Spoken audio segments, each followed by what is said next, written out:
Well, one thing I want to ask you and find out a little bit more about you is how many of you have got your own account on a social network of some sort? Wow. This is probably typical of any primary class in the country. Younger children are as fascinated and entertained by social networking as their older brothers and sisters.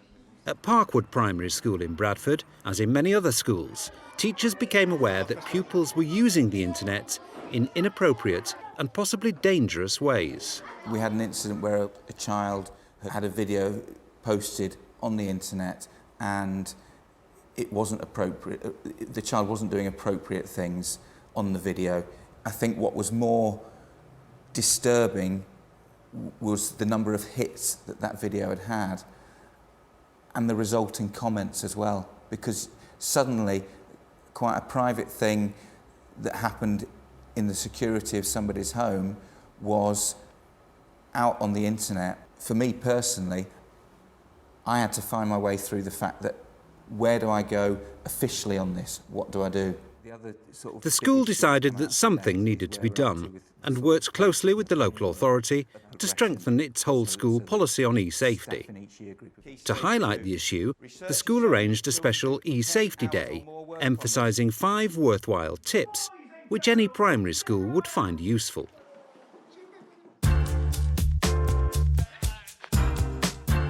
Work with parents! Morning, everybody. Good morning, Mr. Valentine. Good morning, everybody. I'd like to welcome everybody to our e-safety assembly. I'm especially pleased about all the parents who have come as well. Thank you very much. E-safety is not a discrete issue within school because it's happening on the way home, it's happening outside school, it's happening in the home, it's happening in the park, it's happening everywhere. And we need parents to be addressing the issue with us and working with us on that and taking their role. Now that we have been learning about e-safety, we know what to do if this happens again. Quick, faster! You're going to aim! Jump quick! Oh my gosh, what shall we do? I know. Remember, close the lid, don't turn off the computer. Go get a teacher. Remember, if something pops up that is unsuitable, close the lid, don't shut down the computer, then go and tell an adult. Thank you for listening.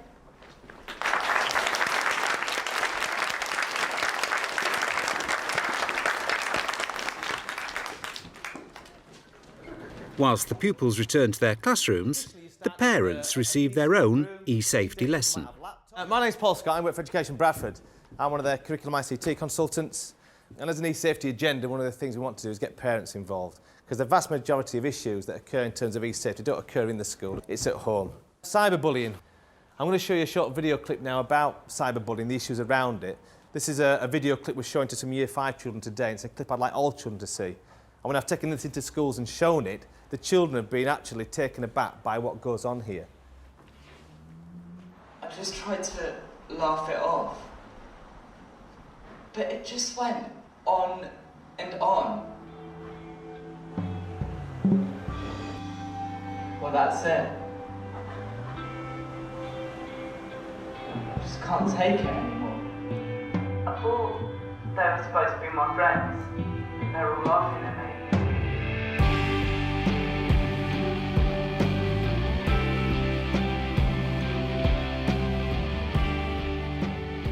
I think a video like that, it goes down to education. We don't want to stop children using this technology. It's wonderful, they're online all the time, but they've got to know how to use it responsibly and be aware of the issues and the dangers.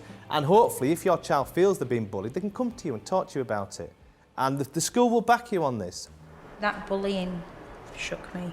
That did. Yeah, awful. I think people tend to believe that bullying's bullying, like nudging and name call, but you don't actually think of it as being on the internet where you can bully people or on your phone.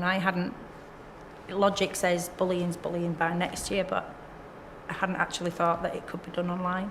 My son knows how to take passwords off, he knows how to create passwords, he knows how to do stuff that I didn't know how he knew how to do until we were talking about it last night before I came here today. So as much information as I can get about internet safety really is a bonus to me.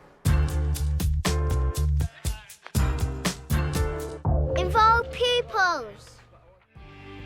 In the classroom, Year 5 pupils have also watched the cyberbullying video and are underway designing storyboards to create their own e-safety video.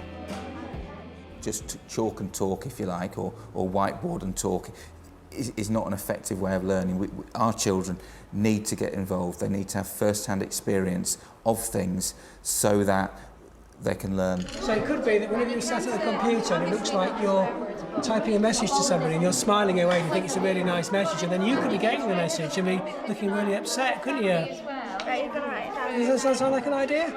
So how are they bullying them? What are they doing to them? At school, they physically bullying him, and then So they're physically hurting them, and what are they doing at home? at home they're using technology to hurt him. We're gonna draw boys from like over the street or something, or in their house, phoning this person that's innocent and he ain't even doing it. And how's it going to end? Everyone's gonna be friends with a person that's getting bullied. Cool, nice one. Get drawing them, excellent. We like them to get involved practically and talk about things so that they're very engaged with the learning, because we don't think that they're going to be able to fully take on board the messages that we want them to take away unless they do that. Action. What's wrong, Hassan? I've been bullied at school. What do you mean? I've been bullied on my laptop. My friend is bullying me. She isn't my friend anymore. No, I'm not, miss. Yes, she is. She's just been calling my family ugly. No, it's the other way around. That's it. Good. He's helped us to understand about e-safety. I think we're going to learn a lot. We've learned a really lot. The afternoon's still to come, and there's some more people coming in the afternoon. I think we're going to learn a lot.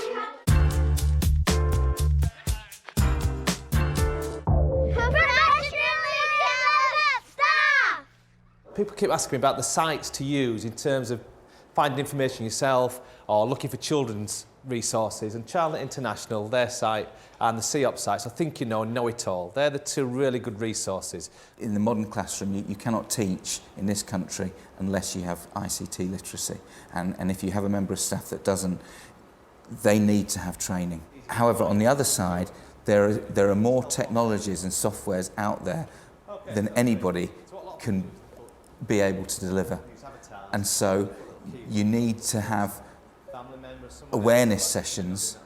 I'm not expecting my staff to be able to understand and use every technology that's out there on the internet. I don't myself, and I don't expect that. But with training, we know where to go.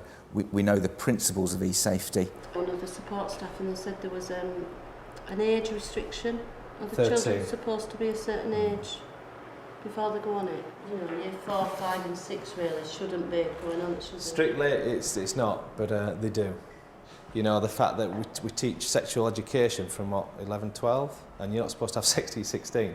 So although you'd encourage and you tell them that it's wrong, they're going to be on there, and so if they're going to be doing it, you want to make sure they're doing it safely. But you're still reinforcing, if you're online, you're on a social networking site, this is the safe way to do it.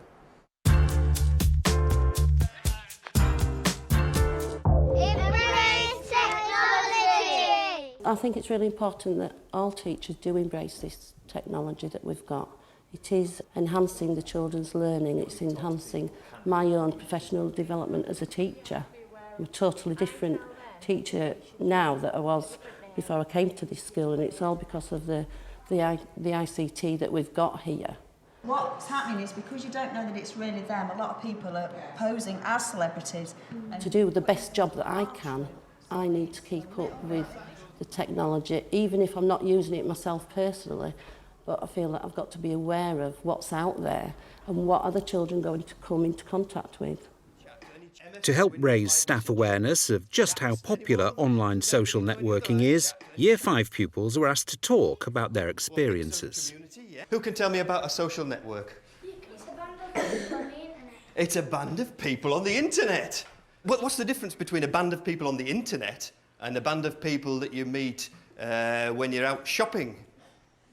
There's more people in shopping than on the internet. Well, probably not, no. There's probably many more people on the internet than go shopping.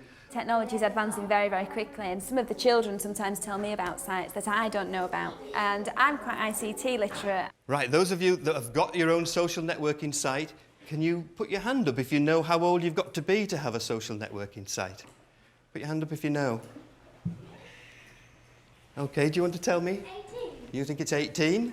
On Facebook, I think it's 14 plus. OK. How old do you think you've got to be to have your own social networking site? 13. 13. But the point is, it's here to stay. It's not going away. As teachers, we have to move with it, and we have to understand it, and we have to grasp it. Otherwise, our children are in danger, and we don't know how to cope with it. And it's our priority, our responsibility to care for these children. Embed in curriculum! Yesterday in assembly, we were learning all about e-safety, and today we're going to follow it up a little bit, because it's really important, Hamza, that as year 6, going into year 7, you guys know all about e-safety. Why is it important that you know about e-safety? Keep yourself safe. Keep yourself safe. Miss, and you don't want to do things, miss. Don't go on rude things or things that are going to upset you. Something disgusting. Exactly. You don't want to see that, do you? Well, I'd hate to think that schools came in September, did a day on e-safety, and that was that for the year. It's good to have days or weeks where you celebrate things, you really promote things to really get it up and running again, but it should be continually part of the curriculum. Your staff and your pupils, whenever they're doing anything, should be made aware. It's just part of the teaching. The teachers aren't really considering it as e-safety. It's just what they're teaching, because that's what you're teaching when you're using these technologies. You have made a new friend. For the past week, someone called Ian has been contacting you. He says he's 13 and loves football. Up to now, you've been instant messaging.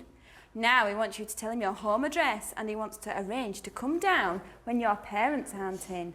What should you do? Turn to the person next to you, make a decision, and I want to see A, B or C. 3 seconds, just talk about it first. Tell me what you're going to do and why. Fantastic. Right, somebody tell me why A. Hasnain. There are big challenges. There are lots of people you need to involve, from the local authority to your internet service provider to your technicians, your governors, your parents. But it's absolutely worth overcoming them, because without being able to overcome them, you can't use the new technologies that are recommended to be used in the primary strategy. You can't prepare your children for the job market that they're going into, and you're going to open up your staff, your children and your community to lots of unpleasant possibilities that is completely against what you're in your job for, really. These are social networking sites, and you go on there to make friends with people. There would be no point if you didn't talk to anybody, would there? You might as well just sit at home and not do it. So what rules do you need to remember to use these social networking sites? And also, do you just go giving your address out? No. Telephone number? Never and give your address out to unknown people. Good girl, that's what I was looking for.